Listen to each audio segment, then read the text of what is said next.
S8 news కి స్వాగతం. ముందుగా ముఖ్యాంశాలు.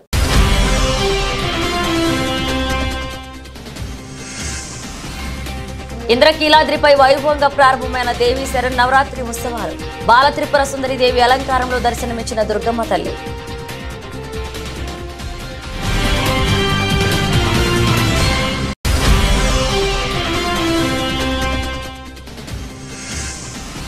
బందర పోర్టును పరిశీలించిన సీఎం చంద్రబాబు నాయుడు. 2025 నాటికి బందర పోర్టును పూర్తి చేస్తామన్న సీఎం.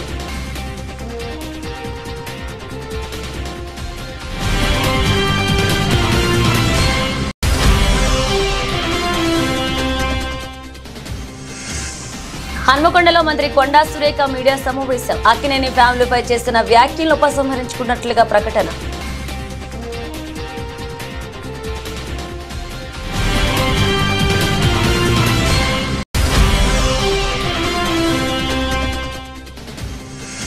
దేశంలోనే అత్యంత బలమైన పార్టీగా వైఎస్ఆర్సీపీని నిలబడే దృఢ సంకల్పంతో అడుగులు వేస్తున్నాను. పార్టీ అనుబంధ విభాగాల అధ్యక్షులకి వైఎస్ జగన్ దిశానిర్దేశం.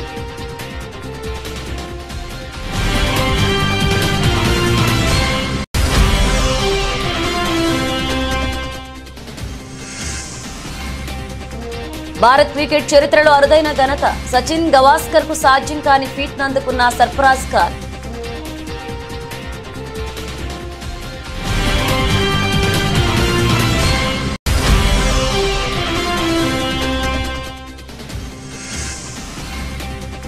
భారీ నష్టాలు స్టాక్ మార్కెట్లు.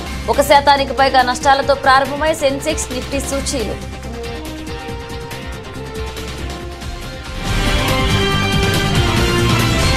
బీఆర్ఎస్ వర్కింగ్ ప్రెసిడెంట్ కేటీఆర్ తనపై రెచ్చగొట్టే వ్యాఖ్యలు చేయడంతోనే భావోద్వేగానికి గురైనట్లుగా మంత్రి కొండా సురేఖ పేర్కొన్నారు. ఆయనపై విమర్శలు చేసే క్రమంలోనే అనుకోకుండా ఓ కుటుంబాన్ని ప్రస్తావించాల్సి వచ్చిందని తెలిపారు.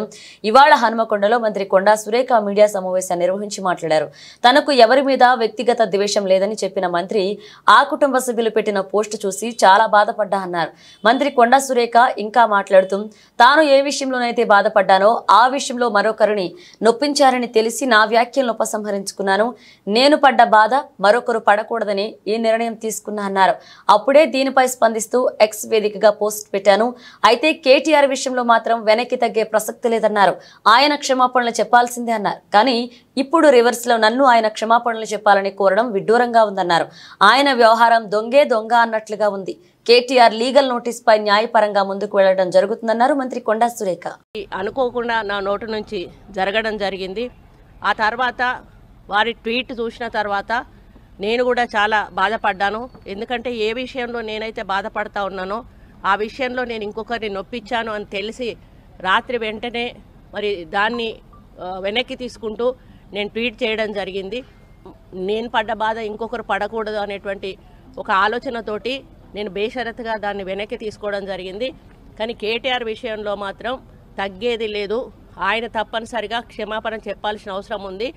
ఆయనే చేసేదంతా చేసి ఈరోజు నన్ను క్షమాపణ చెప్పాలి అని డిమాండ్ చేయడం ఏదైతే ఉందో మరి దొంగ దొంగ అని తనే దొంగ దొంగ దొంగ అని అరిచినట్టుగా ఉంది. ఆ విషయంలో మాత్రం ఎట్టి పరిస్థితుల్లో కూడా family digital card pilot project లో భాగంగా కరీంనగర్ నియోజకవర్గంలో తాహేర్ కొండాపూర్ లో జరిగిన ఫ్యామిలీ డిజిటల్ కార్డు నమోదు కార్యక్రమాన్ని రవాణా బీసీ సంక్షేమ మంత్రి పొన్నం ప్రభాకర్ ప్రారంభించారు. మంత్రి స్వయంగా గ్రామంలో పలు నివాసాలకు వెళ్లి సభ్యుల వివరాలు నమోదు చేయించారు. ఫ్యామిలీ డిజిటల్ కార్డులో కుటుంబ సభ్యుల సంఖ్య, గుర్తింపు, ఫోటో తదితర వాటి వివరాల సేకరణను పరిశీలించారు. అనంతరం మాట్లాడుతూ రాష్ట్రంలో ఆధార్ కార్డు వలె ప్రతి కుటుంబానికి డిజిటల్ కార్డు ఇవ్వాలని ప్రభుత్వం నిర్ణయం తీసుకుందని తెలిపారు. ఈరోజు హైదరాబాద్లో సికింద్రాబాద్ కంటోన్మెంట్లో గౌరవ ముఖ్యమంత్రి గారి చేతుల మీదుగా ఫ్యామిలీ డిజిటల్ కార్డుకు సంబంధించిన పైలట్ ప్రాజెక్టు కార్యక్రమాన్ని లాంఛనంగా ప్రారంభిస్తున్నారు. ఈ కార్యక్రమం రాష్ట్రం మొత్తం మీద 119 శాసనసభ నియోజకవర్గాల్లో గ్రామీణ ప్రాంతం నుంచి ఒక గ్రామం, పట్టణ ప్రాంతం నుంచి ఒక గ్రామం, ఒకవేళ మొత్తం పట్టణ ప్రాంతం అయితే 2 వార్డులు, మొత్తం గ్రామీణ ప్రాంతం అయితే 2 గ్రామాలను తీసుకొని పైలట్ ప్రాజెక్టుగా ఈ కార్యక్రమాన్ని ప్రారంభిస్తూ ఉన్నాం. దీనితో భవిష్యత్తులో తెలంగాణ యావత్తు మొత్తం ఎంతమంది అయితే పౌరులు ఉన్నారో వాళ్ళందరికీ ఎన్ని కుటుంబాలు ఉన్నాయో కుటుంబాల పరంగా ఒక ఫ్యామిలీ డిజిటల్ కార్డు ఇవ్వాలనేటువంటి సంకల్పం తీసుకొని వస్తాను.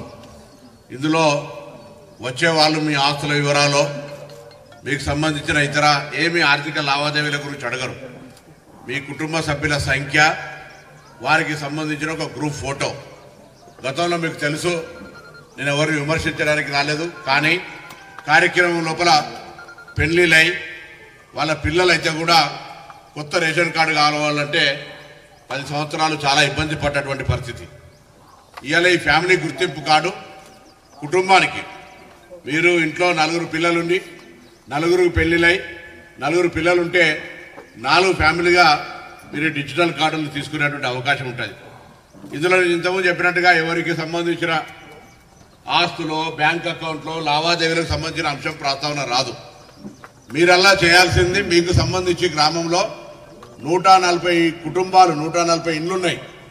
140 ఇండ్లల్లా బై పోర్షన్లో 2 కుటుంబాలు ఉండొచ్చు. ఇదో గౌరవ కలెక్టర్ గారు చెప్పినట్టుగా పెళ్ళై పిల్లలై వాళ్ళకి సంబంధించిన రేషన్ కార్డుకు సంబంధించిన ఉండొచ్చు. చనిపోయిన వాళ్ళకి సంబంధించి తొలగించి కొత్తగా పెళ్ళైనా పిల్లలైనా మళ్ళీ వెంటనే డిజిటల్ కార్డు లోపల నిరంతరం యాడ్ చేసుకోవడమో తీసేసుకోవడమో. సపోజ్ ఈ ఊరు నుంచి ఒక అమ్మాయి 2025 నాటికి బందర్ పోర్టు పనులను పూర్తి చేస్తామని ఏపీ సీఎం నారా చంద్రబాబు నాయుడు అన్నారు. 3,669 కోట్ల అంచనాతో చేపట్టిన ఈ పోర్టు పనులు వైసీపీ ప్రభుత్వంలో వేగం లేకపోవడంతో 24% మాత్రమే పూర్తయ్యాయన్నారు. బందర్ పోర్టు పనులను ఈ రోజు పరిశీలించిన సీఎం పనుల పురోగతిపై పోర్టు అధికారులను అడిగి తెలుసుకున్నారు. అనంతరం మీడియాతో మాట్లాడుతూ పోర్టు నిర్మాణానికి అవసరమున్న మరొక 38.32 ఎకరాల భూమిని అందిస్తామన్నారు. పోర్టు పనులు పూర్తయితే మొదట 4 బెర్తులు ఏర్పాటవుతాయని, మాస్టర్ ప్లాన్ ప్రకారం 16 బెర్తల దాకా ఏర్పాటు చేయవచ్చన్నారు. పోర్టు పూర్తయితే మచిలీపట్నం అభివృద్ధికి ఎంతో దోహదం చేస్తుందని, రాజధాని అమరావతికి కూడా ఈ పోర్టు దగ్గరగా ఉంటుందన్నారు. అవసరమైన రోడ్లు, police training centre stream line, అలాగే నీటి సదుపాయం కల్పిస్తామన్నారు. కంటైనర్ పోర్టు కింద ఇంటిగ్రేట్ చేస్తే తెలంగాణతో పాటు పలు రాష్ట్రాలు ఉపయోగపడుతుందని అభిప్రాయపడ్డారు. ఈ పోర్టు కోసం ఏళ్ల కొద్దీ ఉద్యమాలు నడిచాయని గుర్తు చేశారు. ప్రాధాన్యతను గుర్తించి తాను పోర్టు పనులను ప్రారంభిస్తే తర్వాత వచ్చిన పాలకుల విధానాలు మార్చి నిర్లక్ష్యం చేశారన్నారు.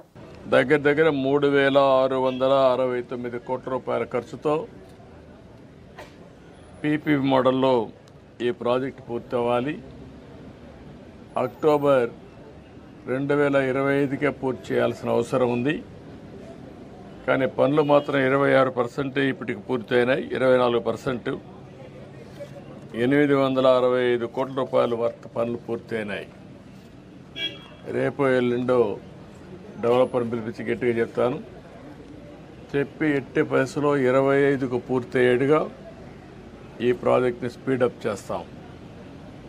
దీంట్లో కూడా నేను అక్కడ పోయినప్పుడు ఒక నోటు కూడా ఇచ్చారు, చూశాను. గవర్నమెంట్ ల్యాండ్ ఒక 32 ఎకరాలు ఇవ్వాలి, ఒక 6 ఎకరాల 36 సెంట్లు అక్వైర్ చేయాలి. మొత్తం కలిసి ఈ ప్రాజెక్టుకి 38 ఎకరాల 36 సెంట్లు ఇవ్వాలి. అది కూడా కలెక్టర్ చెప్పాను. ఆ వర్క్ కూడా ఇమ్మీడియట్ కంప్లీట్ చేస్తారు. ఇది అయిన తర్వాత ఇక్కడ మొత్తం స్టార్టింగ్ 4 బర్తలు వస్తాయి. అల్టిమేట్గా మాస్టర్ ప్లాన్లో 16 వరకు వెళ్ళే అవకాశం ఉంటుంది. ఫైనల్ ప్రాజెక్టులో 3,696 ఎకరాలు ల్యాండ్ కూడా కావాలి. ఇప్పుడిప్పుడే స్పీడప్ అవుతుంది. దీన్ని పూర్తిగా ఇంకా స్పీడప్ చేసి మళ్ళీ ఈ ప్రాజెక్టు పూర్తయితే మచిలీపట్నానికి ఒక అభివృద్ధికి దోహదం చేసే అవకాశం వస్తుంది. రెండోది కూడా ఇది పెద్దపల్లి జిల్లా రామగుండం పోలీస్ కమిషనరేట్ ఆవరణంలో Kaleshwaram zonal level police duty meet నిర్వహించారు. తెలంగాణ రాష్ట్ర వ్యాప్తంగా మొదటిసారిగా రామగుండం, ములుగు, ఆసిఫాబాద్, భూపాలపల్లి ఏరియాలకు సంబంధించిన పోలీస్ డ్యూటీ మీట్ ఏర్పాటు చేశారు. ఈ సందర్భంగా రామగుండం పోలీస్ కమిషనర్ శ్రీనివాస్ పాల్గొని వివిధ పోలీస్ బలగాలతో గౌరవ వందనం స్వీకరించారు. అనంతరం పోలీస్ పని విధానం, నేర పరిశోధన, dog squad, bomb squad, medical, scientific, computer తదితర విభాగాలతో పోలీస్ సిబ్బందికి పోటీలు నిర్వహించారు.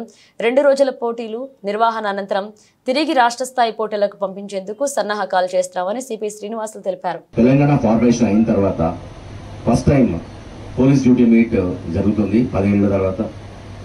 దీంట్లో మీకు అందరికి తెలుసు పోలీస్ యొక్క స్కిల్స్ ఏవేవి ఉన్నాయో దాంట్లో అన్నింటిలోనూ మా పోలీస్ ఆఫీసర్స్ అందరూ పార్టిసిపేట్ చేసి ఎవరికి ఎలా స్కిల్స్ ఉన్నాయి దానిలో ప్రైజెస్ ఉంటాయి. ఫస్ట్ కమిషనరేట్ లెవెల్లో 25th రోజు జరిగింది. దాంట్లో సెలెక్ట్ అయిన వాళ్ళు పక్కగా ఒక లిస్టు తయారు చేయబడింది. మళ్ళీ ఈ యొక్క జోన్ కాళేశ్వరం జోన్లో ఉన్న అందరు ఆఫీసర్స్ అందరూ ఎవరైతే దాంట్లో ఇంట్రెస్ట్ ఉన్న వాళ్ళందరూ పేర్లు ఇవ్వడం జరిగింది. వాళ్ళందరూ ఇక్కడ రావడం జరిగింది. వాళ్ళందరూ ఇప్పుడు తమ యొక్క ఆస్పెక్ట్స్ లో వాళ్ళ యొక్క ఈవెంట్స్ లో వాళ్ళు ఎంత ప్రావీణ్యత సంపాదించారు, ఎలా చేశారనేది చూపిస్తారు. ఇప్పుడు వాళ్ళు దాంట్లో ఉన్న సెలక్షన్ లిస్ట్ ని చేసి ఈ రోజు రేపు ఆ ఈవెంట్స్ లో అన్ని సెలక్షన్స్ జరుగుతాయి. ఇవి అన్ని కలిపి మళ్ళీ స్టేట్ లెవెల్లో పార్టిసిపేట్ చేయడానికి వెళ్తారు. సో నేను అందరికీ ఈరోజు వెల్కమ్ చెప్తూ Ramagundam commissionerate and Kaleshwaram zone లో ఉన్న ఆఫీసర్స్ అందరూ చాలా ఖచ్చితత్వాన్ని పాటించి చాలా అక్యురేట్ గా మీరు స్టేట్ లెవెల్ మీట్ లో పార్టిసిపేట్ చేసి మన కాళేశ్వరం జోను ముఖ్యంగా మన కమిషనరేట్ లో చాలా మట్టుకు చాలా మాక్సిమం ప్రైజెస్ తీసుకురావాలని నేను ఆశిస్తున్నాను. I hope my officers will definitely get the prizes. Recent గా మనకు 3 అవార్డ్స్ వచ్చినాయి. కమిషనర్ 4 నెలల్లోనే చంద్రబాబు సర్కారుపై ప్రజల్లో తీవ్ర వ్యతిరేకత వచ్చిందని, బాబు మోసాలపై ప్రజలు ఆగ్రహంతో కూడా ఉన్నారని వైఎస్ఆర్సీపీ అధ్యక్షుడు మాజీ సీఎం వైఎస్ జగన్మోహన్ రెడ్డి అన్నారు. ఆయన పార్టీ అనుబంధ విభాగాల నేతలతో సమావేశమయ్యారు. రానున్న రోజుల్లో పార్టీ నిర్వహించాల్సిన కార్యక్రమాలపై చర్చించారు. ఈ సందర్భంగా ఆయన మాట్లాడుతూ చంద్రబాబు దుష్ట రాజకీయాలపై మండిపడ్డారు. సూపర్ 6 లేదు, సూపర్ 7 లేదు, స్కూళ్లు, చదువులు, విద్యా దీవెన, వసతి దీవెన పోయాయి, అమ్మఒడి, ఆసుపత్రులు, ఆరోగ్యశ్రీ పోయాయి, డోర్ డెలివరీ, వాలంటీర్ల వ్యవస్థ పోయింది, రైతు భరోసా, వ్యవసాయం కూడా పోయింది. ఇలా అన్ని అంశాల్లో పరిపాలన కుప్పకూలిందన్నారు జగన్. విద్య, వైద్య, ఆరోగ్యం, వ్యవసాయ రంగాల్లో రాష్ట్రం తిరోగమనంలో ఉందన్నారు. రెడ్ బుక్ పరిపాలన కొనసాగుతుందన్నారు. తప్పుడు కేసులు పెడుతున్నారు. లా అండ్ ఆర్డర్ ఎక్కడా కనిపించడం లేదని విమర్శించారు. పారదర్శకత అన్నది ఎక్కడా లేదని వైఎస్ జగన్ నిలదీశారు. సో ఒక స్ట్రక్చర్డ్ పద్ధతిలో పార్టీ బలోపేతానికి గ్రామ స్థాయి నుంచి పార్టీ ఆర్గనైజ్డ్ స్ట్రక్చర్గా తయారు చేయడం కోసం, ఆర్గనైజ్డ్గా ఉండేదానికోసం బిల్డింగ్ స్ట్రక్చర్ తీసుకొచ్చే కార్యక్రమం చేస్తూ ఉన్నాం. ఆ దిశగా అడుగులు సీరియస్గా వేస్తూ ఉన్నాం. ఇప్పటికీ 4 నెలలు అయిపోయింది. ఇప్పటికే ప్రభుత్వం మీద వ్యతిరేకత గమనిస్తూనే ఉన్నాం. ఒక పక్క సూపర్ 6లు లేవు, ఒక పక్క సూపర్ 7లు లేవు, ఒక పక్క అబద్ధాలు అన్నది మోసం కింద కన్వర్ట్ అయిపోయింది. మోసం కింద కన్వర్ట్ అయింది, కోపం కింద కన్వర్ట్ అవుతుంది ప్రజల్లో. అన్ని విషయాలలోనూ ఈ ప్రభుత్వం పూర్తిగా అన్ని రకాలుగాను ఇదే రకమైన కొలాప్స్ అయ్యే పరిస్థితులకే పాలన ఉంది. స్కూళ్ళు పోయినాయి, ఫీజు రీయింబర్స్మెంట్లు పోయినాయి, హాస్పిటళ్ళు పోయినాయి, ఆరోగ్యశ్రీలు పోయినాయి, ఆరోగ్య ఆశ్రయాలు పోయినాయి, డోర్ డెలివరీ పోయింది, జన్మభూమి కమిటీలు వచ్చినాయి. సో ఎన్ని కనిపిస్తూ ఉన్నాయండి. చదువులు లేవు, చదువులు పోయినాయి, వ్యవసాయం పోయింది, పెట్టుబడి సాయం పోయింది, ఫ్రీ ఇన్సూరెన్స్ పోయింది, ఆర్బీకేలు పోయినాయి, అన్నీ పోయినాయి. పూర్తిగా గవర్నెన్స్ అంటే ఏదైతే మార్గదర్శకంగా రోల్ మోడల్గా నిలబడాల్సిన రంగాలు వ్యవసాయము, చదువులు, వైద్యము, 3 రంగాలు తిరోగమనమే. గవర్నెన్స్ అనేది లేదు. ఇష్టం వచ్చినట్టుగా దొంగ కేసులు పెట్టి రెడ్ బుక్ పరిపాలనతో దొంగ కేసులను ప్రోత్సహిస్తూ ఉన్నారు. గవర్నెన్స్ అనేది పూర్తిగా పోయింది. లా అండ్ ఆర్డర్ ఎక్కడా లేదు. డోర్ డెలివరీ అనేది గాలికి ఎగిరిపోయింది. ఇంతకుముందు పారదర్శకతంగా ఇచ్చే పరిస్థితి ఈరోజు పారదర్శకత అనే పదం లేక ఈరోజు విజయవాడలో కనీసం ఫ్లడ్ ఎన్యూమరేషన్ చేయలేని పరిస్థితి. ఇన్ని ఇళ్ళు మునిగినాయి, ఈ మునిగిపోయిన ప్రతి ఇంటికి ఇంత సహాయం చేయాలనుకుంటే కనీసం ఆ ఇళ్ళకు కూడా సహాయం చేయలేని పరిస్థితి. ఇప్పుడు కలెక్టర్ల దగ్గర చుట్టుముడుతున్నారు ప్రజలు. అంటే ఒక ట్రాన్స్పరెన్సీ లేదు, ఒక పారదర్శకత లేదు. కొందరికే నచ్చినోనికే ఇవ్వాలనుకుంటే ఇస్తారు. ఇవన్నీ స్టార్ట్ అయిపోయినాయి. 4 నెలలకే ప్రభుత్వం మీద వ్యతిరేకత అన్నది తారాస్థాయికి వెళ్ళిపోయి, ఏ తారాస్థాయికి వెళ్ళిపోయిందనంటే ఫార్మాసిటీకి వ్యతిరేకంగా పోరాటం చేస్తున్న రైతులకు మద్దతు తెలిపేందుకు గురువారం మాజీ మంత్రి హరీష్ రావు సంగారెడ్డి జిల్లాలోని న్యాల్కల్ మండలం డప్పూరు గ్రామానికి చేరుకున్నారు. ఈ సందర్భంగా ఆయన మాట్లాడుతూ రేవంత్ రెడ్డి నువ్వు సీఎం వాలేక రియల్ ఎస్టేట్ బ్రోకర్వా అంటూ విమర్శించారు. ఫార్మాసిటీ పెట్టడానికి 15,000 ఎకరాలు జాగా తయారు చేసి పెట్టి ఉంది. అక్కడ ఫార్మాసిటీ పెట్టవయా అంటే రేవంత్ రెడ్డి అక్కడ రియల్ ఎస్టేట్ ప్రారంభించి బ్రోకర్ అవుతాను అంటా అని హరీష్ రావు ధ్వజమెత్తారు. ఈ కార్యక్రమంలో హరీష్ రావు వెంట ఎమ్మెల్యేలు మాణికరావు, చింతా ప్రభాకర్, బీఆర్ఎస్ నాయకులు పాల్గొన్నారు. అక్కడ ఫార్మాసిటీ పెట్టడానికి 15,000 ఎకరాల జాగా తయారు చేసి పెట్టిండు. ఆడ పెట్టవయ ఫార్మాసిటీ దానికి అన్ని అనుమతులు వచ్చినాయి. ఎన్విరాన్మెంట్ క్లియరెన్స్ ఢిల్లీకేలు వచ్చింది, అటవీ అనుమతులు వచ్చినాయి, దానికి భూసేకరణ అయిపోయింది, రోడ్లు వేసిండ్రు, మొత్తం తయారున్నది, వంట వండి పెట్టిండ్రు, వడ్డిచ్చుడే ఉన్నదాడ. కానీ రేవంత్ రెడ్డి గారు ఏం చేస్తుండంటే ఇప్పుడు అక్కడ రియల్ ఎస్టేట్ బేరం చేస్తాడట, బ్రోకర్ అవుతాడట, రియల్ ఎస్టేట్ బ్రోకర్ అవుతాడట రేవంత్ రెడ్డి. ఈయన రియల్ ఎస్టేట్ బేరం చేస్తాడట, ప్లాట్లు అమ్ముతాడట. ముఖ్యమంత్రి బేరం చేస్తాడా, ప్రజల్ని చూసుకుంటాడా? నువ్వేమైనా రియల్ ఎస్టేట్ బ్రోకర్వా, ఈ రాష్ట్రానికి ముఖ్యమంత్రివా నువ్వు? నాగ చైతన్య సమంత విడాకుల విషయమై మాజీ మంత్రి బీఆర్ఎస్ వర్కింగ్ ప్రెసిడెంట్ కేటీఆర్ పై మంత్రి కొండా సురేఖ చేసిన వ్యాఖ్యలు ఇటు రాజకీయ వర్గాలతో పాటు అటు సినీ పరిశ్రమలను దుమారం రేపిన విషయం తెలిసిందే. ఈ విషయంపై పీసీసీ చీఫ్ మహేష్ కుమార్ గౌడ్ స్పందించారు. ఈ సందర్భంగా ఆయన మాట్లాడుతూ సినీ పెద్దల అంశాన్ని ఇక వదిలేయాలని విజ్ఞప్తి చేశారు. మంత్రి కొండా సురేఖ క్షమాపణ చెప్పారని, దీంతో ఈ అంశాన్ని ఇక ముగింపు పలకాలన్నారు.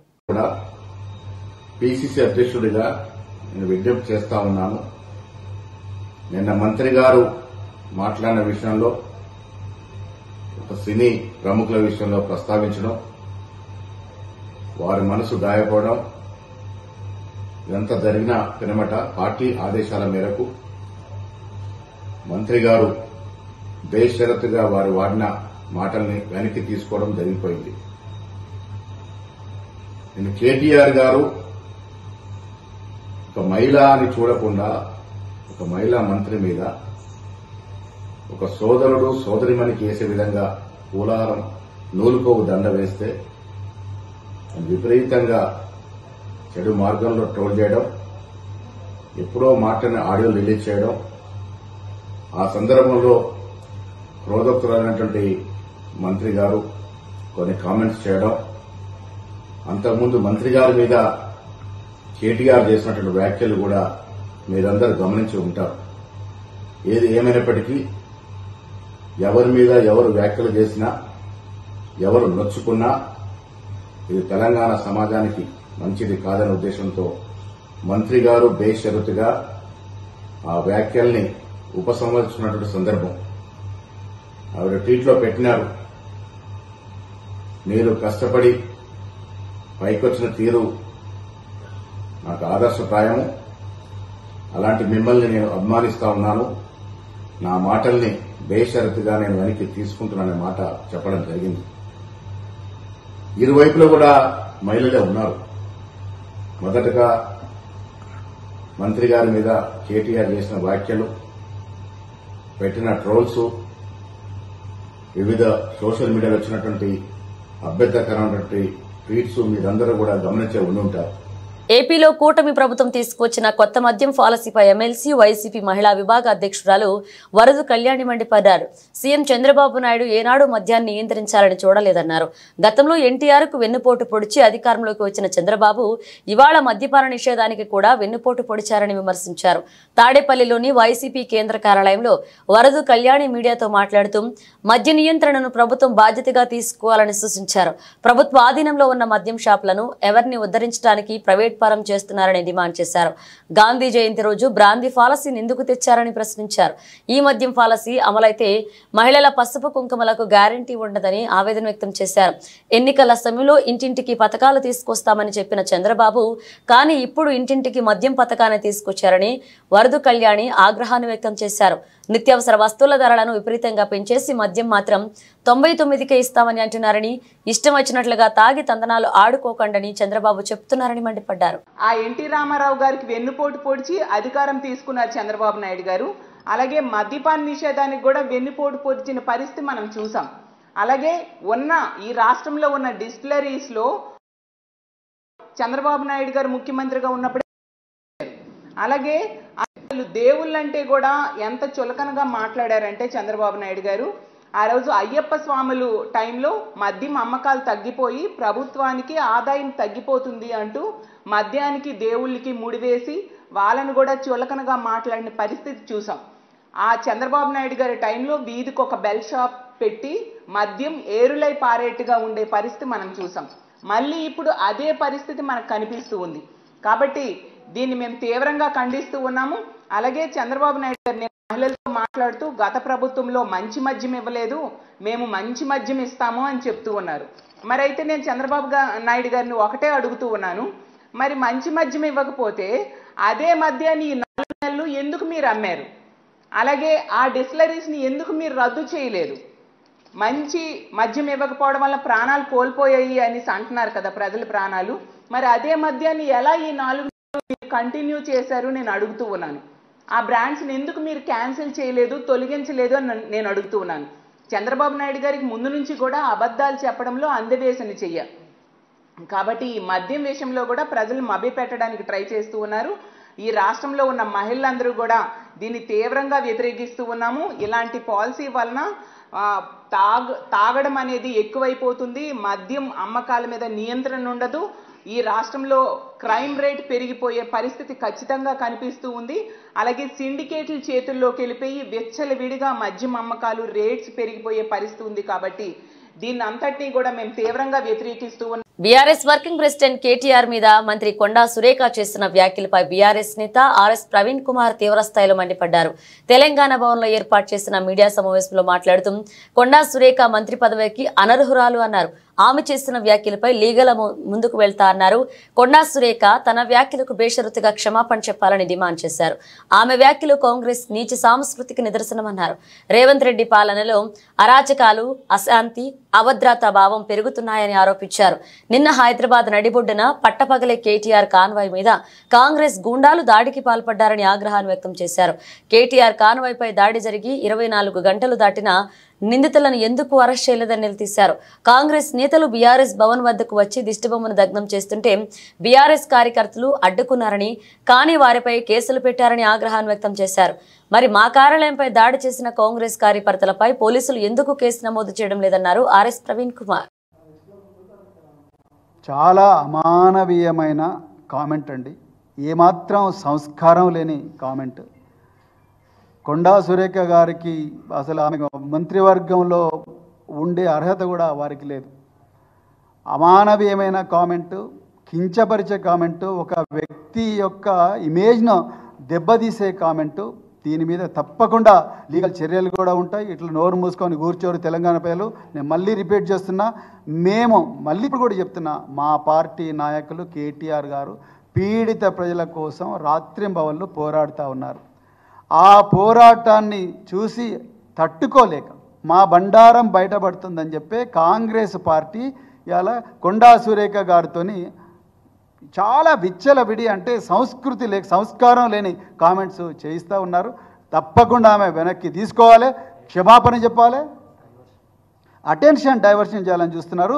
ఆమె తప్పకుండా క్షమాపణ చెప్పాలి. క్షమాపణ చెప్పేదాకా మేము అన్ని లీగల్ ఆప్షన్స్ కూడా ఎక్స్ప్లోర్ చేస్తాం, ప్రజల ముందర పెడతాం. తప్పకుండా వారు దాన్ని వెనక్కి తీసుకోవాల్సిందే, వెనక్కి తీసుకోవాలని డిమాండ్ చేస్తున్నాం. ఏమాత్రం కూడా అంటే మాటల్లో చెప్పలేనంత అమానవీయమైన, సంస్కారం లేని కామెంట్ కొండా సురేఖ గారు చేస్తున్నారు. వాళ్ళ కాంగ్రెస్ సంస్కృతికి అద్దం పడుతున్నది ఆమె చేసే కామెంట్. అది మీరు కొండా సురేఖ గారినే అడగాలి. ఆమె ఎక్కడి నుంచి వస్తున్నాయి, ఆమె ఇన్ఫర్మేషను, ఆమె సోర్స్ ఏంది, ఆమెనే అడగాలి. ఇది తప్పండి.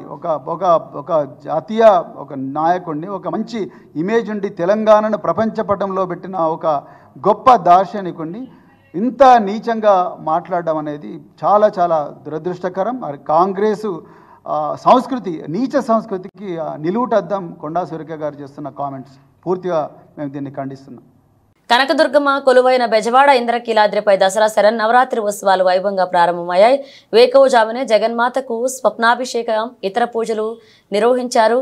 ఉదయం 9 గంటల నుండి అమ్మవారు బాలత్రిపుర సుందరీదేవి అలంకారంలో భక్తులకు దర్శనమిచ్చారు. ఈ రోజు నుండి 12వ తేదీ వరకు రోజుకు అలంకారంలో దుర్గమ్మ భక్తులను అనుగ్రహిస్తారు.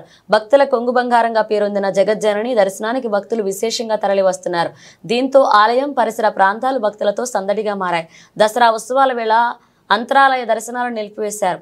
ఈ ఉత్సవాల్లో నిత్యం 1,00,000కు పైగా భక్తులు అమ్మవారిని దర్శించుకుని మొక్కుబడులు చెల్లించుకుంటారని అంచనాతో అధికారులు ఏర్పాట్లు చేశారు. దసరా ఉత్సవాల సందర్భంగా దాదాపు 4,500 మంది పోలీసులను బందోబస్తుకు వినియోగిస్తున్నారు. ఆలయం వద్ద భక్తులు రద్దీని సీసీ కెమెరాలు అలాగే డ్రోన్లతో నిశితంగా పర్యవేక్షించేలా ఏర్పాటు చేశారు. భక్తుల రద్దీని దృష్టిలో పెట్టుకుని ఏపీఎస్ఆర్టీసీ ప్రత్యేక బస్సులను నడుపుతుంది. మరొక పక్క ఇంద్రకీలాద్రిపై భక్తులకు కల్పిస్తున్న సౌకర్యాలు, ఇతర వివరాలను భక్తులు తెలుసుకునేందుకు ప్రత్యేక యాప్ను ఆలయ అధికారులు అందుబాటులో అందుబాటులోకి తీసుకొచ్చారు.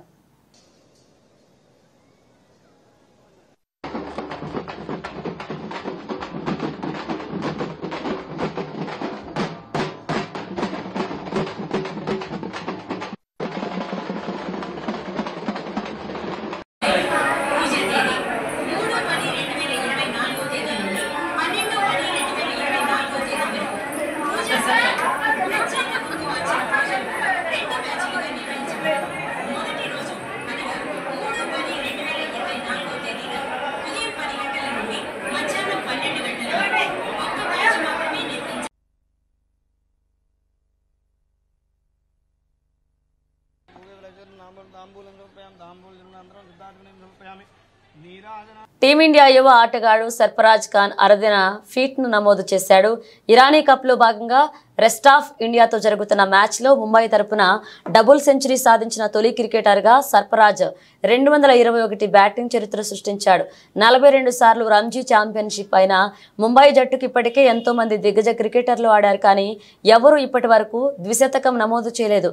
భారత దిగ్గజాలు సునీల్ గవాస్కర్, సచిన్ టెండూల్కర్లకు కూడా ఈ ఫీట్ సాధ్యం కాలేదు. దాన్ని సర్ఫరాజ్ చేసి చూపించాడు. ఇక ఇరానీ కప్ చరిత్రలో ఇప్పటి వరకు ఇతర జట్లకు చెందిన Wasim Jaffer, Ravi Shastri, Pravin Amre, Yashasvi Jaiswal, rest of India మాత్రమే డబుల్ సెంచరీలు చేశారు. ఇప్పుడు ఈ జాబితాలో సర్ఫరాజ్ ఖాన్ చేరాడు. ఇదిలా ఉంటే సర్ఫరాజ్ అజయ ద్విశతకంలో 25 బౌండరీలు, 4 సిక్సర్లు ఉన్నాయి. అలాగే 80 స్టేక్ రేట్తో ఈ పరుగులు సాధించాడు. ఇది అతని 15వ ఫస్ట్ క్లాస్ సెంచరీ. మరోవైపు ముంబై కెప్టెన్ ఆంజింక్య రహానే కూడా త్రుటిలో శతకం చేకూర్చుకున్నాడు. 97 రన్స్ చేసి అవుట్ అయ్యాడు. దీంతో 40వ ఫస్ట్ క్లాస్ సెంచరీని కోల్పోయాడు. ఇజ్రాయెల్, ఇరాన్ మధ్య తీవ్ర ఉద్రిక్త పరిస్థితులు ఈ ప్రాంతంలో యుద్ధ మేఘాలు కమ్ముకొనడం గ్లోబల్ స్టాక్ మార్కెట్లపై ప్రతికూల ప్రభావాన్ని చూపిస్తున్నాయి. భారత ఈక్విటీ మార్కెట్లలోనూ ఈ ప్రతికూల పరిస్థితులు కనిపిస్తున్నాయి. ఇవాళ భారత స్టాక్ మార్కెట్లు భారీ నష్టాలతో ప్రారంభమయ్యాయి. సెన్సెక్స్, నిఫ్టీ సూచీలు తీవ్ర నష్టాల్లో కొనసాగుతున్నాయి. సెన్సెక్స్ ఏకంగా 1264.2 పాయింట్లు పతనమై 83,002.09 వద్ద ప్రారంభమైంది. ఇక నిఫ్టీ 50 సూచీ 345.3 పాయింట్లు దిగజారి 25,451.60 వద్ద ఆరంభమైంది. ఉదయం 11 గంటల సమయానికి సెన్సెక్స్ కాస్తంత కోలుకుని 954.50 పాయింట్లు అంటే 1.13% నష్టంతో 83,311.69 పాయింట్లు కదలాడుతోంది. ఇక ఎన్ఎస్ఈ నిఫ్టీ 50 సూచీ 11 గంటల సమయానికి 295.80 పాయింట్లు అంటే 1.15% నష్టపోయి 25,501.00 వద్ద ట్రేడ్ అవుతుంది. మధ్య ఆసియాలో నెలకొన్న ఉద్రిక్త పరిస్థితులతో అంతర్జాతీయంగా చమురు ధరలు పెరగొచ్చని, చమురు సరఫరాలో అంతర్జాతీయాలు ఏర్పడవచ్చని భయాందోళన ఇన్వెస్టర్ల సెంటిమెంట్ను ప్రతికూలంగా మార్చాయి. మార్కెట్లలో పెట్టుబడులను ఉపసంహరించుకునేందుకు మదుపరులు మొగ్గు చూపారు. చమురు, గ్యాస్, ఉక్కు, బ్యాంకింగ్తో పాటు ఇతర రంగాల షేర్లలో అమ్మకాలు జోరు కనిపించింది. బులెటిన్ ముగించే ముందు హెడ్లైన్స్ మరోసారి.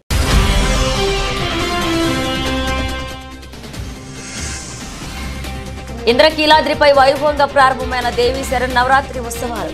బాల త్రిపుర సుందరి దేవి అలంకారంలో దర్శనమిచ్చిన దుర్గమ్మ తల్లి.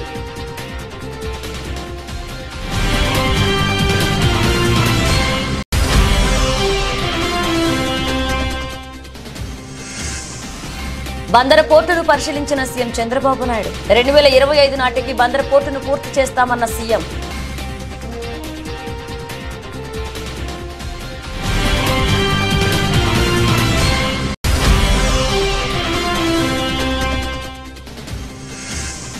హన్మకొండలో మంత్రి కొండా సురేఖ మీడియా సమావేశం. అక్కినేని ఫ్యామిలీపై చేసిన వ్యాఖ్యలను ఉపసంహరించుకున్నట్లుగా ప్రకటన.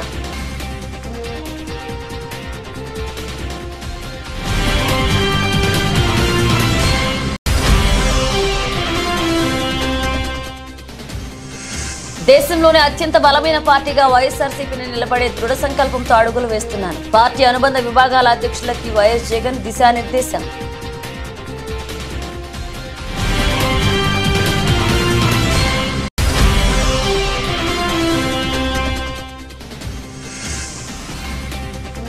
భారత్ క్రికెట్ చరిత్రలో అరుదైన ఘనత. సచిన్ గవాస్కర్ కు సాధ్యం కాని ఫీట్ అందుకున్న సర్ఫరాజ్ ఖాన్.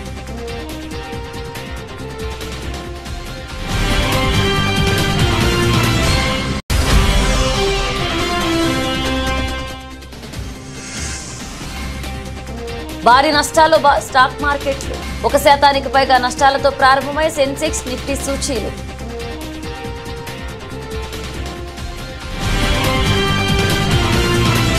ఇవి బులెటిన్ అప్డేట్స్. మరిన్ని అప్డేట్స్ మళ్ళీ కలుద్దాం.